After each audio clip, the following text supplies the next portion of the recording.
My third time here now, and I think I'll be back a hell of a lot. So yeah, it's amazing.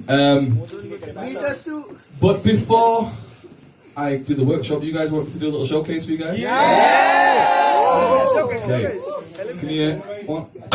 Okay. They had no SM58, so we've only got Audio Technica mics, which they are good, but this one's not so good. But we've got a really good sound guy, so he'll pump it up and he'll make it sound good. But okay, let me just set my drum kit up.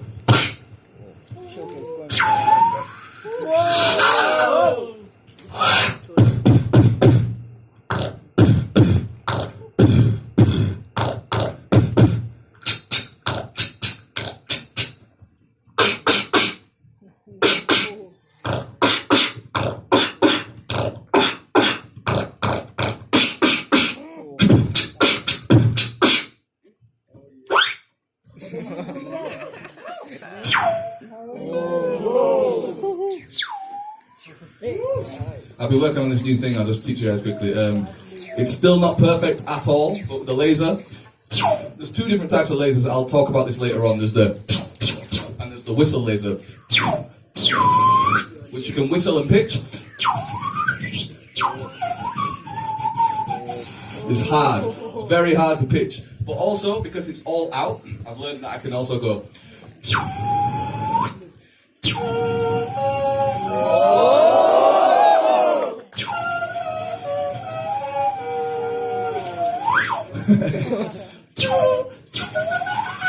And maybe in a few months I'll have beats like.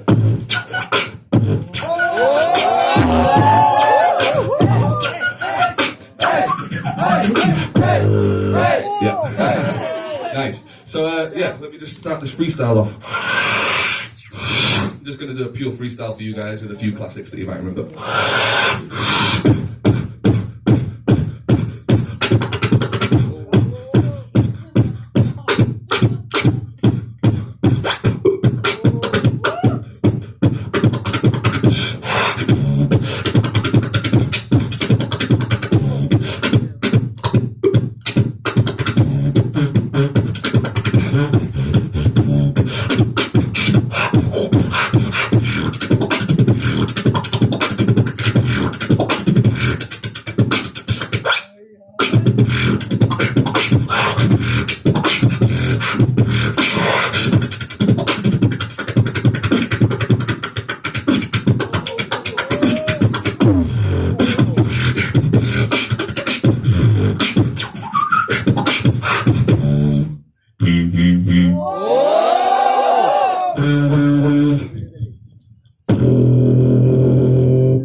You guys might know this beat.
And then we go low.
really flow.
Thank you guys.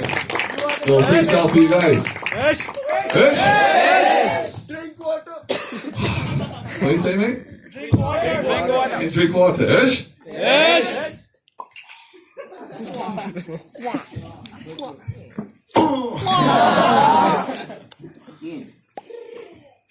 Okay, so let me just quickly talk about, I want to give you guys like an example of how I go about building all my beats and how I make them super clean and make them realistic. When I've been beatboxing for like 13, almost 14 years now. Whoa. Crazy, right? I'm 28 and I started when I was 14, 15, so that's like, I've been beatboxing half my life, which is crazy. But when I very first started, when I got like quite good and decided that beatboxing was what I wanted to do, I decided that I wanted to make sounds that you could put onto a CD, because that's what it was back then. There was no YouTube or like MP3s or any of that, because I'm super old. And I wanted it to sound, I wanted people to hear it and then say, oh, why are you playing with this music? Or why are you playing with these drums? I didn't want anybody to know that it was human. So for instance, I tried not to use beats like with the humming, because you know, we hear human voices all the time, so when you hear it's easy to tell it's a human voice. Don't get me wrong, it's still really cool, and I still incorporate it a little bit, but mainly I wanted my snares not to be like, I wanted my kick drums not to be like, you know, like, I wanted everything to be super clean and super powerful, and mainly I wanted it to sound like it had already been mixed. So if you're making a beat, like on a computer, or you're recording drums, then you mix them later, you put the EQ on the bass drum, so you take all the high off it, so it sounds more like, instead of like a, you know? Same with the hi-hat, you take all the bottom end off it, so it's just, and it's not, you know? Same with the snare's very MIDI, the middle. So that's what I aimed to get. So just to give you guys a quick example of how I did that, one really good tip that you guys can take for your beatboxing is think about the frequency. This is so much to do with my style, is frequency and velocity. I'll talk about velocity later on, but frequency is very important. So when I was learning the K snare, it wasn't like, I wasn't trying to learn it like this. I was trying to learn it like this. Really high pitched. I think a lot of sounds, obviously not like the lip bass, for instance, that has to be low. But there's many sounds like the zipper and K snares, and even especially your hi-hats. Try and think about the frequency, and don't do your K snares like here. I find it helps me to do everything at a higher frequency, to learn the sound, and then afterwards you can change the frequency. So I learned my K snare, just to give you a quick example. And also, what's super important these days is not to settle for sounds. So I was quite lucky in the sense that when I started beatboxing like 13 years ago, 14 years ago, there was YouTube, but there was no beatboxing on YouTube. That's crazy, right? Now it's all over. Now you can go YouTube, beatbox tutorial, and find amazing beatboxers doing really cool tutorials, which is great. But I think it's a good thing for me that wasn't happening when I started. So I had to learn the K snare, like on my own. I saw a few videos of like random. No, in fact, I didn't see. You know what it was when I first started beatboxing? For me to find it, like you guys are so privileged that you go on. It's like Alan Beatbox or Ballsy Beatbox or Reeps One or anything, and you videos, millions of them, and you click on it, and then it plays. Me, I had to go onto like random websites that don't even exist anymore and type in like beatbox freestyle, and it'd be a beatbox freestyle from like Killer Keller or Razel or something, and it'd be 16 megabytes, and I'd download it and it'd take me 4 hours. You know what I mean? This is how crazy it was to find beatboxing, which is good for me though, because it meant that so I'll just talk quickly about my K snare and how all you guys can level up your K snare. The first K snare I learned was this. Can you guys do that? What do you do that? There we go, K snare. And that is into the lungs, right? That's into the lungs on both sides, like this. So this is what I mean about not settling for your sounds. You guys can do that now, so it means that you shouldn't just be like, okay, cool, I can do a K snare, and then put that in all your beats. You can do so much more with that. Just to give you a quick example of how I got to my K snare, I learned this, and I was like, that sounds really cool, but I want it to be cleaner and I want it to be more sharp. So instead of going into my lungs, I learned this one, did it for a few months in all my beats. And then when I mastered that, you can hear again, it's high frequency, remember? I learned it really high. And then I thought I want it to be cleaner, so instead of taking it into my lungs like this, I'm just going to do it in my mouth. So I went from this to this. You see the difference? Big difference, right? And even then I was like, that's cool, but it's not what I want. I want it to be even cleaner. So I went from this to this, and then that's both sides. I took it to one side like this. So the difference.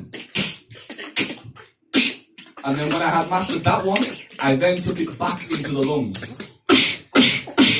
So the difference, look at the levels of K snares that you can do. So level 1, level 2, level 3, level 4.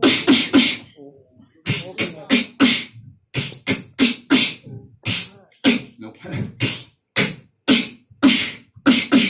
So that's what I'm saying about never settle for your sounds. You guys can do those K snares. Now you can, and even to this day, I've been beatboxing for 14 years, I'm still finding new things with the K snare, and you can pitch it. You can do like Darnies, like, and beats like this. And you can also double it up. Can you guys do this? At the back of the throat, right? And it's in, yeah? So if you can do this snare on the side, or you can do it in the middle, you can do this.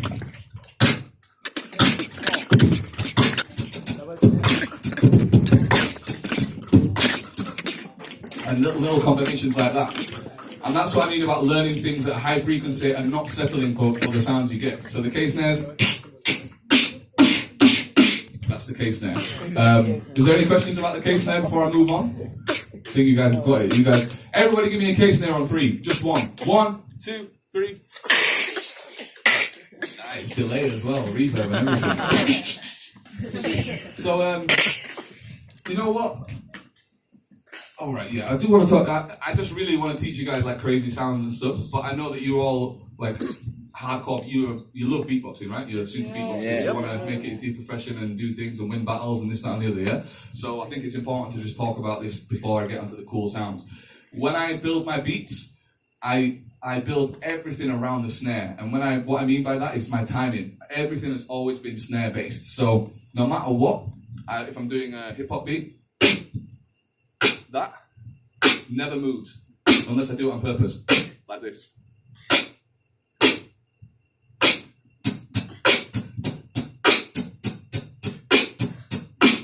See, when I move it on purpose, it's cool, but everything else is always there. I think of everything around the snare, even drum and bass. When you've got like a pattern that has 6 or 7 snares in like this, still, that's the one. That's the one that I use for my timing.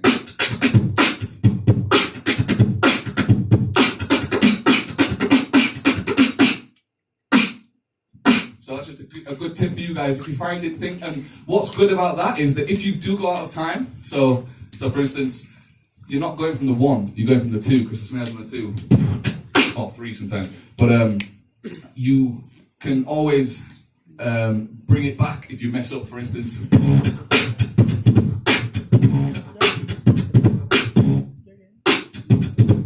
see, I went out of time with the kick, but the snare was still in time, so it made it sound like I did that on purpose, which is cool, because it means if you're doing it in a battle and you're nervous and you come in on the 1 too early, as long as the 2 is in that place, it will sound even better than you meant to do it, you know, and everyone will be like, oh! When really it was a mistake, but nobody knows. It's a cool thing.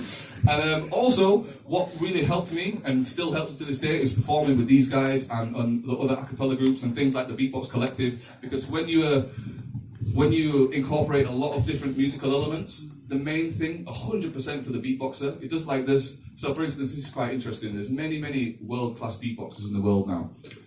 Not every single one of them can actually do a cappella, because one out of 10 times they'll go out of time, and that's a no-go. You know, that's like being a drummer in a band and you go out of you can't. Like everybody in the whole group is listening to you for the rhythm, so you have to be bang on time. So I'd definitely say, I'm sure you have done already, but start some little groups, join a cappella groups, even jam with bands and other musicians, and that'll just level you up so much. It's what I've been doing my whole life. Like as soon as I got good at beatboxing, I started beatboxing for my brother, who's an amazing rapper, and then I was in this band called Extracurricular, and then the Beatbox Collective came about, and I've done shows like The Magnets and Gobsmacked and many different things. So collaboration is key, 100%, because if you're in your bedroom doing it for 10 years, you'll come up with some crazy sounds, but your timing and your groove might not be as good as someone who hasn't got crazy sounds, but they can go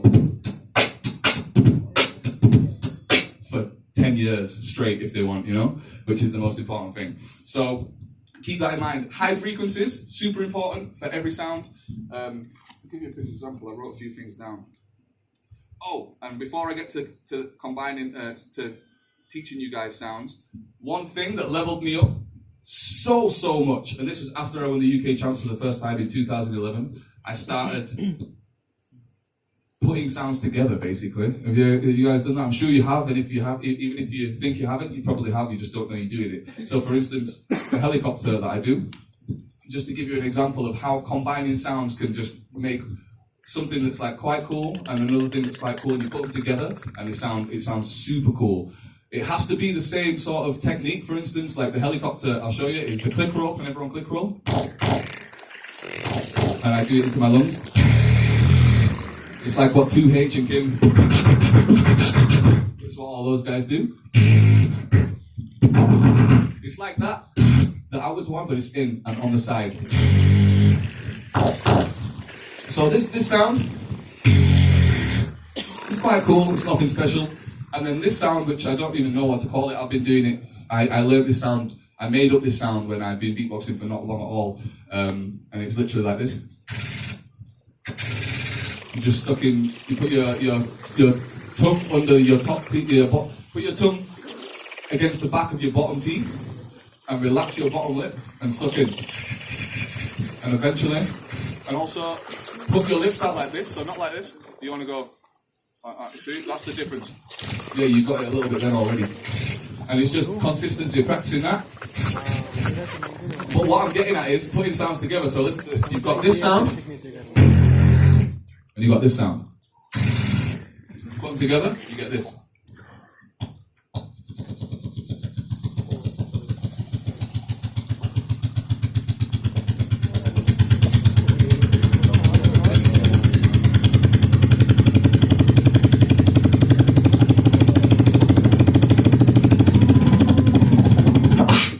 And you see towards the end, thank you guys.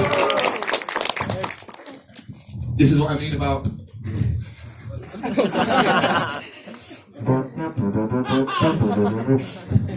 This is what I mean about combining sounds. So that's 2, and then I was doing that sound for years, for so long, and stupidly I didn't think, what else can I do to it? So recently I added it's like the engine kicking in. So you've got 3 sounds. This sound, click roll, this sound.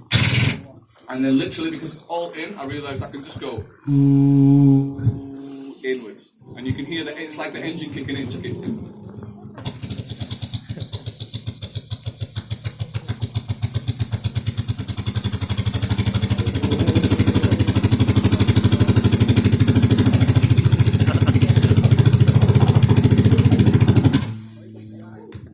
See? It's like 3 sounds in one, and it just adds a whole new dynamic.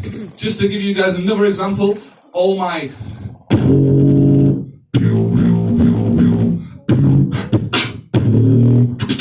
like for instance,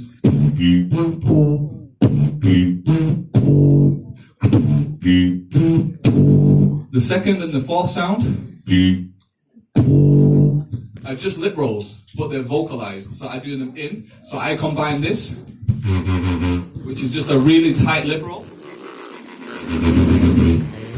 with this, which is a cool thing I want to talk about really quickly. Speaking inwards. This is one thing. This is like, have you ever heard another beatboxer do this? Not many though, right? Compared to like, and sounds like whoa whoa and stuff like this. Not many beatboxers can do it because not many people can talk in. Can you talk in like this?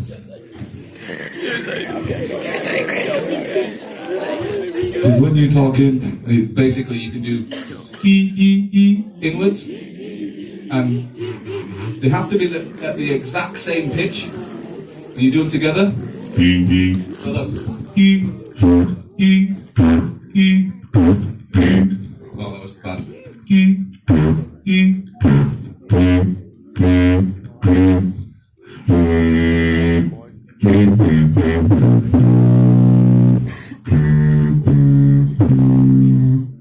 Same with many other sounds, like the simple. It's just a zipper.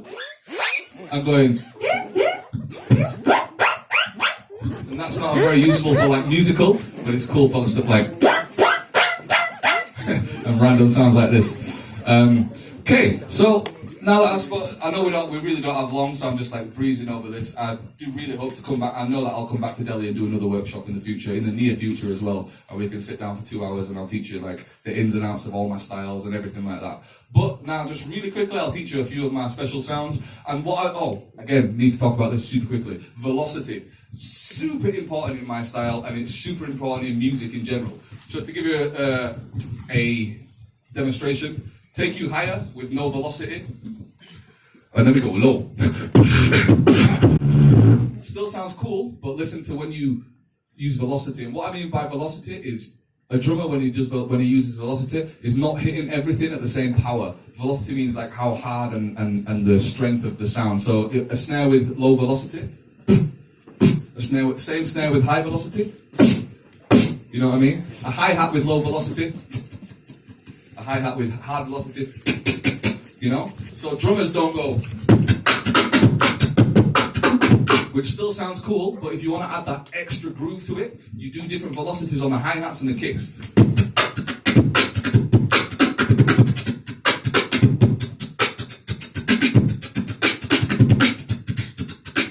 Just things like that super help. Take you higher with good velocity is really chilled. It sounds like such a powerful beat. It's actually... Now look at my lips. Can you even hear that? It's what a lot of people get wrong with a lip roll. They do it so aggressively, and it has to be chilled. So for instance, this beat.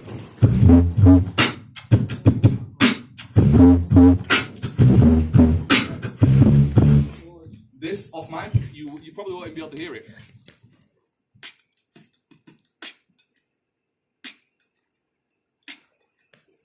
It's super chilled, and people try and do it, but they go, and it's just, you know, you need to keep it in mind that not everything has to be at 110%. Everything can be really chilled. And just to give you another quick example of that, which is a really cool, super powerful sound on a mic. It's like just a kick drum, and the mic's not so good, so it doesn't really pick it up, but it's literally.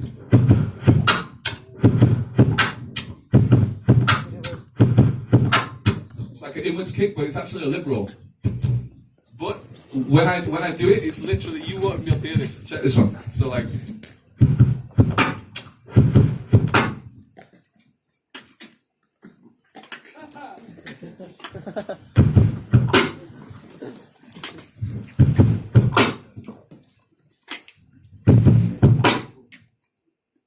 can you even hear it from there? That's what I mean, it's super chilled. So always keep in mind velocity. Don't do everything at 110%, especially your drums.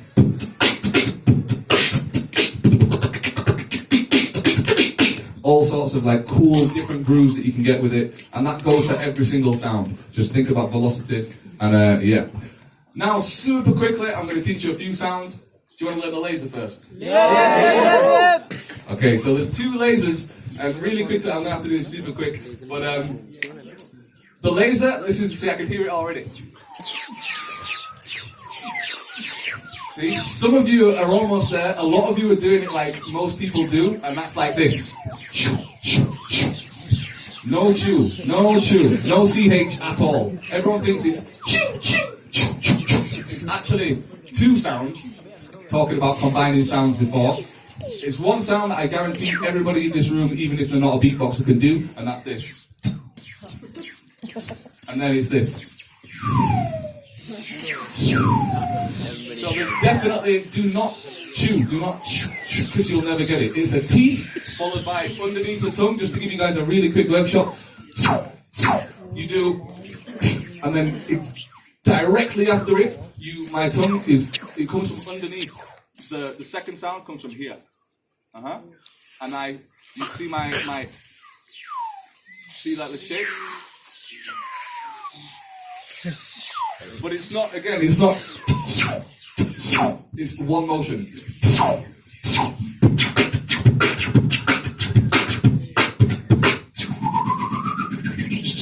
So just keep that in mind and try and get the second sound. The sound I was actually going for when I made up the laser was this. I was trying to do like some crazy roll, and then I did this in my first Swiss beatbox video, and everyone went crazy and like, that laser's amazing. So then I started actually working on it and trying to do it as a sound, but I actually didn't even mean to create the laser. I was trying to do this cool. Yeah, it's tough anyway. So practice that, it'll take a while to get, but yeah. Can anyone not do the lip roll?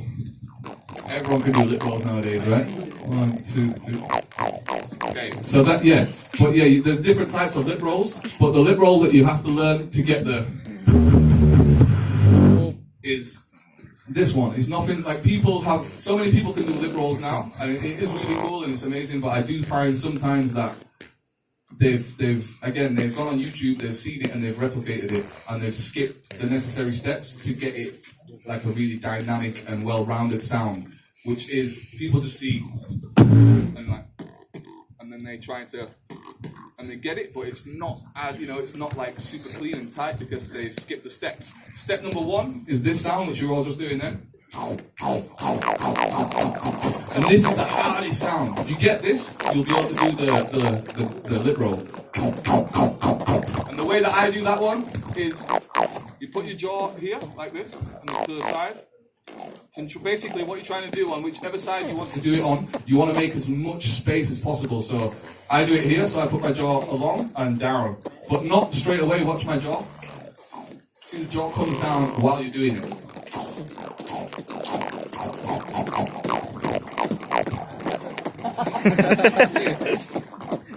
Nice. Don't get disheartened with that sound. And you guys know MC Zany? Yes. MC Zany been trying that sound for like 3 years now.